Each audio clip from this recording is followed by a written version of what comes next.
All right, so this is the last episode we're gonna have on how to make easy characters using internet free or royalty free assets. And today I want to talk about setting up blend shapes and finishing up for expert. So this is where we left off. We made some clothing pieces, um, hair for the face and the head, and added these odd eyeballs. So what we're gonna do next is that we're going to select these right here, make sure there's no modifiers in them, and then we're gonna select the head. I'm gonna Control J to join them, and don't mind this part, it's fine. Um, you just have to fix that up in the UV editing area. But let's just dive into what the part of doing the blend shapes. Okay, so blend shapes, just so you know, it's a way of recording mesh geometry position and like in data, and then you use parameters from 0 to 1, or you can select which is the parameter um, relation to it in numbers to decide what's going to happen when you are in negative or you are in 0 versus what's going to happen when you are in 1, 2, or whatever number you choose. So the first thing you do is you go here into this object data properties panel and look for shape keys. Click the plus sign. This is how you add shape keys. You have to do this in object mode. If you go inside edit mode, you won't have that option. So in object mode, you click the plus line, you'll get the basis. This is where this is like the blend shape or the shape key, that it's gonna be the 0 or the relation basis. This is where everything is gonna change from and change back to. So you'll if it doesn't make sense now, it'll make sense after you do it. So for now, you always need a basis before you start doing any blend shapes. So you want to have a basis, which is the neutral one. This is with nothing happening. So next, what we're gonna do a blink, eye blink. So for that, we go into edit mode, and let's just do something real quick here. I'm gonna go like this, and then exit edit mode, go back to object mode, and you'll see that it just went back. But if I move my value, it'll it'll go to the point where I put it inside where I was in edit mode. So shape keys, you do them in edit mode. We go back. There we go. Okay. The other thing is here is the range minimum and maximum. This is what I said it was. It could have been 0. It could be negative. I could put negative 10 if I want, and then 10 here. Now you have a large range between these, and these numbers I usually just leave them as they are, but you can play around with them and whatever suits your workflow. Vertex groups is I wouldn't touch that at this moment if you're not used to shape keys. But later on, I'll probably do a tutorial where we use these. And this is the relative to. You can change your basis technically, basically. So instead of just being the basis, if you want to change it to something else, then you can change it here. So this is what's gonna be the neutral kind of shape key that you'll be using when you're making the other ones. Okay, so let's go dive in and make a blink. I'm going into my perspective view here, orthographic, and having the blink selected, of course, you wanna and let's enable this so we can do both sides at the same time.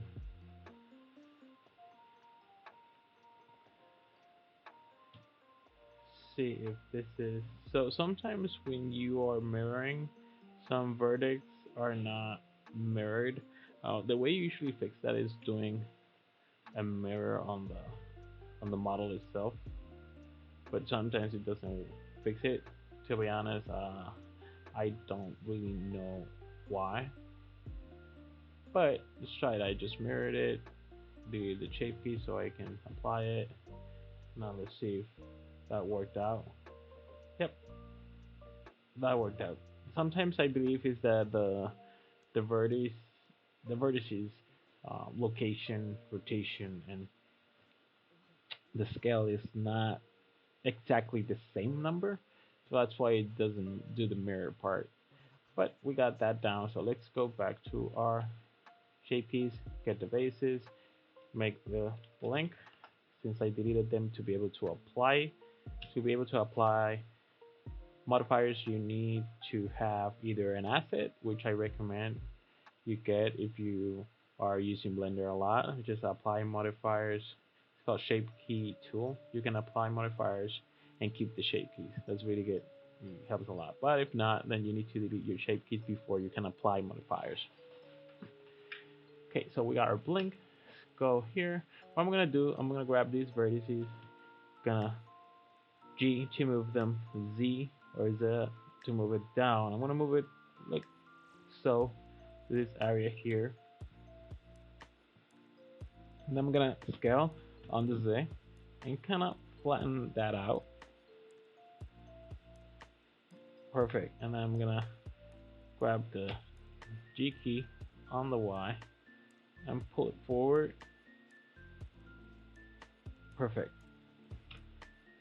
So now if we go to object mode, go like this, it'll do that blinking. Perfect.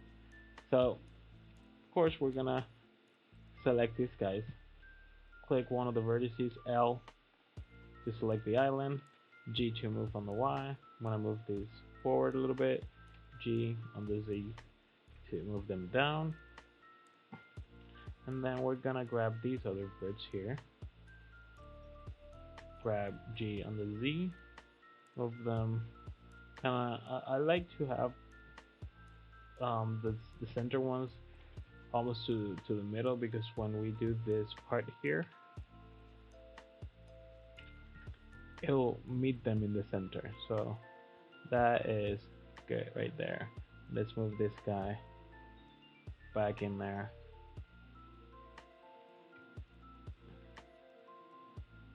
Okay, we can move this guy back here as well, so we can avoid a little bit of the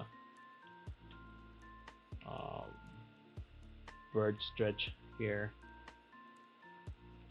Remember I did this with the sculpting tool. I tried adding more um, detail to it, which is not ideal. You want to do that way before you you get to texturing and all the other parts.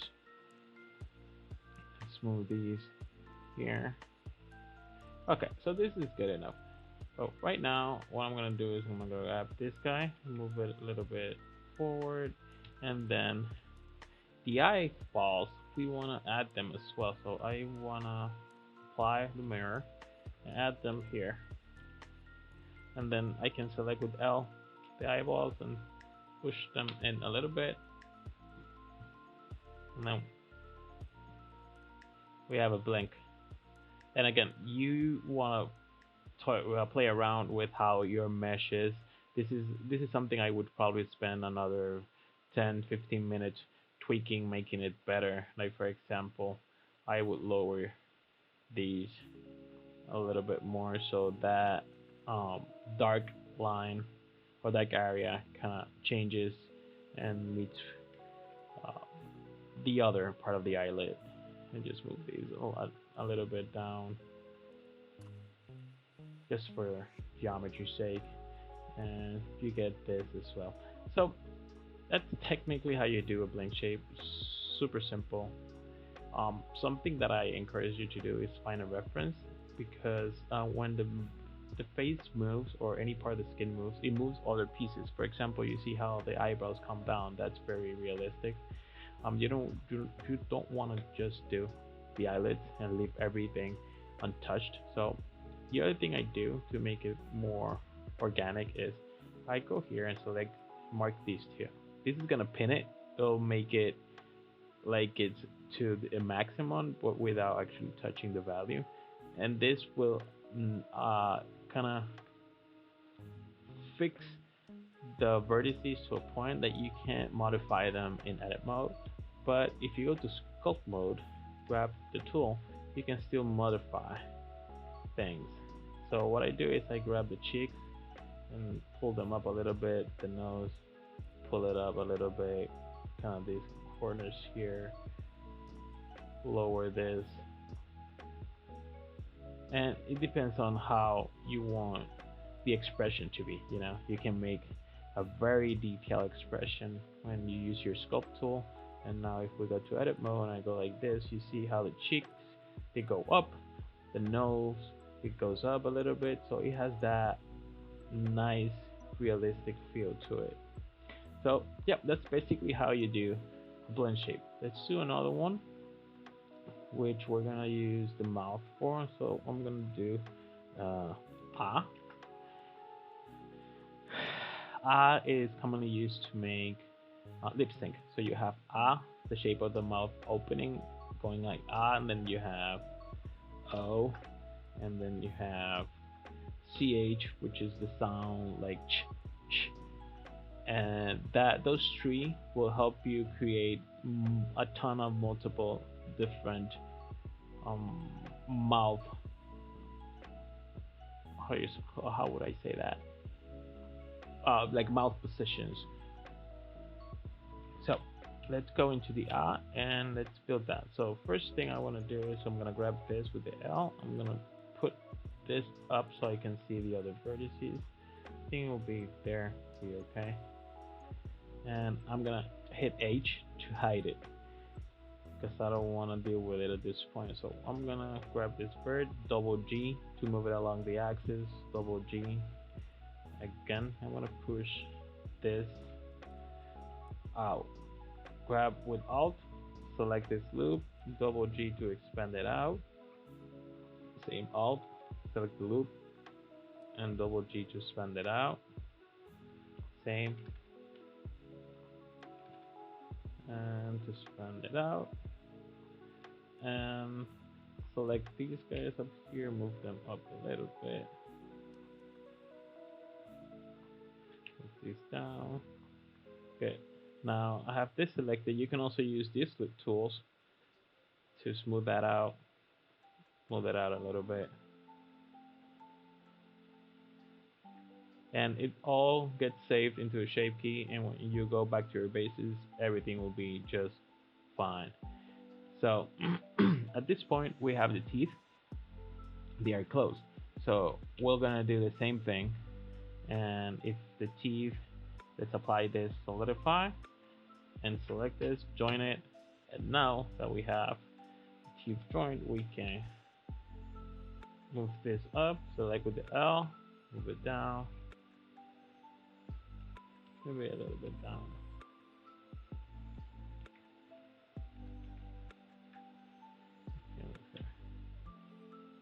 Perfect. So I changed here so we can see it without the color. Might be a little bit distracting. Okay, so if I go like this, you see the mouth open rather nicely. Going ah, perfect. Yep. So the other thing I would like to do is Alt H to bring back my mustache, and I want to grab this part here. So I'm gonna go into my X-ray so I can grab this part right here of the mustache. Get off X-ray. You kind of pull it down a tad. I want to have that curve in there, but you can modify it as much as you want. But yep, that's how you make a blend shape. Mouth position, and you can also go here and do a new shape from mix. So whatever you have turned on, it'll do a mix of everything. Like for example, if I grab these two, go like this, and I'll make a new shape from mix. This is called laughing, for example. And so I turn this off, go to laughing, and there you go. It mixed both of those into just one, and you can go in, select these, kind of make it smile a tad,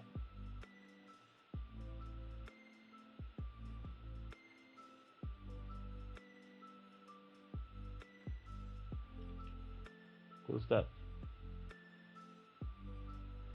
Uh, yep. Oh, you gotta smile. I'm gonna go fix the teeth because they're rather distracting. They're all red. So what I'm gonna do, I'm gonna move them down here, go all the way down, make them super tiny, and then I'm gonna do texturing and use the fill tool for white.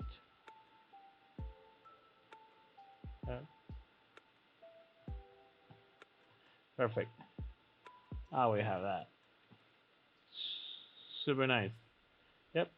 So yeah, that's how you make blend shapes work. And you can do a ton of these. You can make muscles. You can change, make bigger ears, hair, and whatever you can think of. The only thing is that it is a transform, and it does deform. So deforming means that it's gonna, stretch and squeeze the mesh, and sometimes it's not good for animating limbs, for example, because it will stretch it and squeeze it and just deform it. So for that you use bones, and you can also use bones for the face, and you can do a mixture using bones and using shape keys. You can also, when you have an armature, you can also apply what you did or the position of the bone as a shape key, which for game engines is rather cool because you can just use a shape key to create expressions, emotions, talking, and all sorts of stuff. All right, so this is it for this tutorial. Oh wait, you know what? Before I finish, I'm gonna show you something that you might need to. You're gonna export a character with shape keys, and your export settings in FBX, your geometry, you need to make sure you don't apply modifiers. You apply them manually, because shape keys are kind of treated as modifiers, and if you apply modifiers when you're exporting, what's gonna happen is that the shape keys are gonna disappear. They are not gonna be there. So you see how when you hover over it, it says apply modifiers to mesh object. Warning, prevents exporting shape keys. So make sure you apply your modifiers manually and then deselect this. You don't want to have this selected. Alright, so that's it, guys. This is the last of this series, how to make easy characters with internet assets using Blender.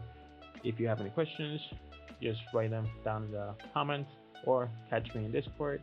And if you liked it, give it a like, subscribe, and let me know if you didn't like it, what can I do better, so for the next videos I can help you out. So I hope this was good and you learned something.